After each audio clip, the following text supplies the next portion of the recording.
আসসালামু আলাইকুম। জুম্মা মুবারক। এটা হচ্ছে গন্ধভা ডালের পাতা। অনেকে হয়তো চিনেন, আবার অনেকে হয়তো নাও চিনতে পারেন। এটার বড়া অনেক বেশি উপকার, বিশেষ করে যখন জ্বর আসে, শরীর কিন্তু অনেক বেশি ব্যথা হয়। তো এটার বড়া খাইলে কিন্তু ব্যথাটা অনেক কমে যায়। তো এখন আমি এটার বড়া বানাবো। ছেলের বাবার জ্বর আসছে, প্রচণ্ড জ্বর, আর শরীর অনেক ব্যথা। তো এটার এখন বড়া বানায় তাকে দিব। এখানে পাতা আছে, আর এই জায়গায় আছে মসুরের ডাল ভিজায় রাখছিলাম।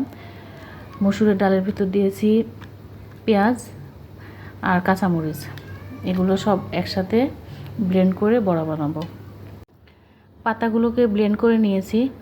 এটার গন্ধ এত বাজে, যারা এটা বাটে তারাই বুঝবে আসলে গন্ধটা কতটা বাজে। তবে কথায় আছে না, কিছু কিছু খারাপের ভেতরও কিন্তু অনেক ভালো জিনিস থাকে। তো এটা হচ্ছে সেই রকম একটা। তো এখন বড়া বানাবো।